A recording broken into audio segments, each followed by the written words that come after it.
কোচবিহার সিতাই ব্লকের ছোট্ট গ্রাম জাটিগাড়া। আজ সেখানেই নেমে এসেছে গভীর শোকের ছায়া। হাজার মাইল দূরে বেঙ্গালুরু শহরে ঘটে যাওয়া এক মর্মান্তিক পথ দুর্ঘটনা কেড়ে নিল এই গ্রামে দুই তরতাজা যুবকের প্রাণ। স্বপ্ন নিয়ে বাড়ি ছেড়েছিলেন, ফিরলেন নিথর দেহ হয়ে। জানা গেছে, মৃত দুই যুবক দীর্ঘদিন ধরে বেঙ্গালুরুতে একটি জল উৎপাদন কারখানায় কর্মরত ছিলেন।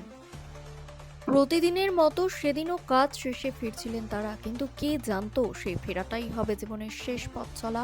হঠাৎই তাদের ওয়াটার সাপ্লাই গাড়ির সঙ্গে মুখোমুখি সংঘর্ষ হয় একটি সরকারি বাসের।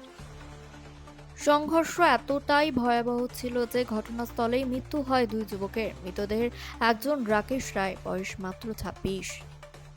পিতা শ্যামেন রায় প্রায় ১০ বছর ধরে বেঙ্গালুরুতে কাজ করছিলেন তিনি। পরিবার সূত্রে জানা গেছে, আগামী ১৫ তারিখ বাড়ি ফেরার কথা ছিল তার, কিন্তু সেই অপেক্ষা আর পূরণ হলো না।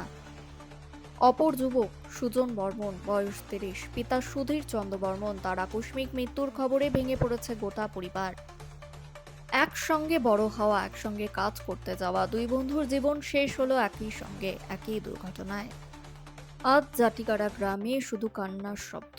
শোকস্তব্ধ পরিবার, স্তব্ধ প্রতিবেশী, স্তব্ধ পুরো এলাকা। এই মর্মান্তিক দুর্ঘটনা আবারও প্রশ্ন তুলে দিচ্ছে পথ নিরাপত্তা নিয়ে।